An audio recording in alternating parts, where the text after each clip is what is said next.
If you're like most preppers, you're stocking up on batteries for flashlights, radios, and gear. Of course you are. But what if I told you buying the batteries you're buying right now is one of the worst decisions you can ever make? Today on Goshen Prepping, I'm going to show you why and what you should be getting.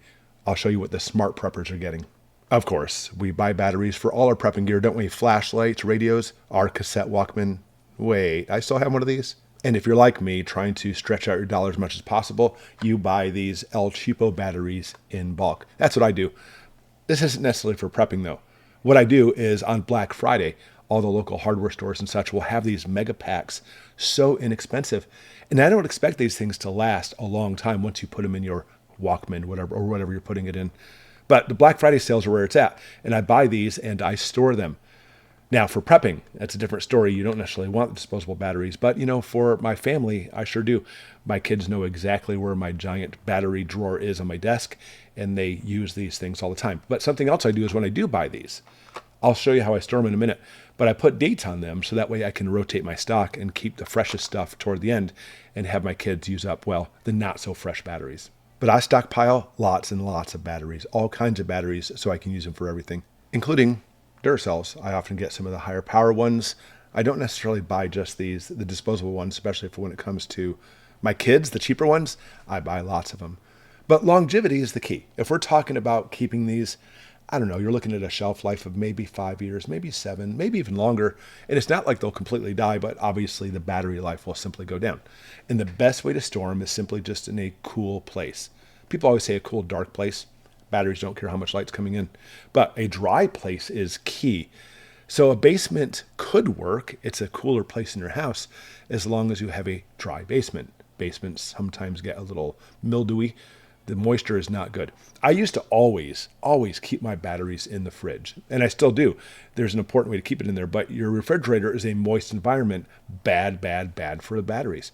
So what I do is I take all my batteries and put them in a sealed container and then put them in the refrigerator. It is really the best place because it keeps that temperature nice and regulated, and a dry environment is what's key when it comes to these batteries. But especially having lots of toys and electronics in my house, corrosion still happens, and it's the worst.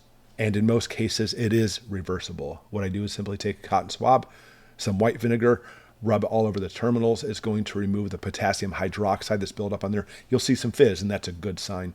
For the more stubborn ones, I often make a baking soda paste with just some water, rub it on there too, then put the vinegar on there after. And even more so, I have a little devoted nail file I use to try to file off the terminals. But even then, sometimes these disposable batteries can absolutely ruin your equipment. And then you're in big trouble, especially if that equipment is something you're doing for prepping. But even if you do fix those electronics, the batteries themselves are disposable. In other words, it's your money, your hard-earned money, right into the trash. No matter what happens, you're going to throw them away. And so therefore, rechargeable batteries may be your best bet. I get a lot of these Amazon basic batteries, which are great, and I'll link these below. And I love for the fact that they're actually rechargeable using a USB connector. And they are, practically speaking, perfect. I prefer these over disposable batteries any day. Recharge them. I mean, they do have a lifetime. We're usually looking at about 1,000 charges, if not more. But you can keep recharging them, but it's not the key. The thing is this, even if you love disposables, there's no guarantee disposable batteries will always be available for you. If we're talking about crap hits the fan, they're going to be gone. Having the rechargeable batteries is key because now you can keep your devices going. Because if the grid's down, I can still use a solar generator. Yep, even small solar generators can do the job of keeping your batteries going. But it doesn't have to be a solar generator at all, per se. You can actually have one of these little battery packs that are solar powered. I love these, and I have tons of them. I use them for everything. Not just emergencies too, by the way. I have stuff around the house. Sometimes you need to power some little devices. I'll grab one of these and go. They have a lot of things like a flashlight and a built-in compass and stuff, and that's great. But the important part is it has the connector so I can charge devices, have a whole bunch of these little guys to charge your devices if you don't have a big solar generator. Solar generators can be expensive. And having your solar panels out will expose you and your family, per se, to, I've got prepping stuff inside. But having rechargeable gear is also just as important. We talk about batteries, sure, rechargeable batteries is fantastic, but maybe instead of just getting some walkie-talkies to communicate with your neighbors or friends or family, get some rechargeable ones. They're almost all USB powered when they're rechargeable and keep it going. Not to mention flashlights. I mean, this one you don't have to charge up at all. I always talk about these. I love these. It's a little crank one, and this works well for like my kids, because my kids, I mean, kids have a hard time with cranking, and the cranking really gets irritating after a while. But having a little squeeze light is a good thing.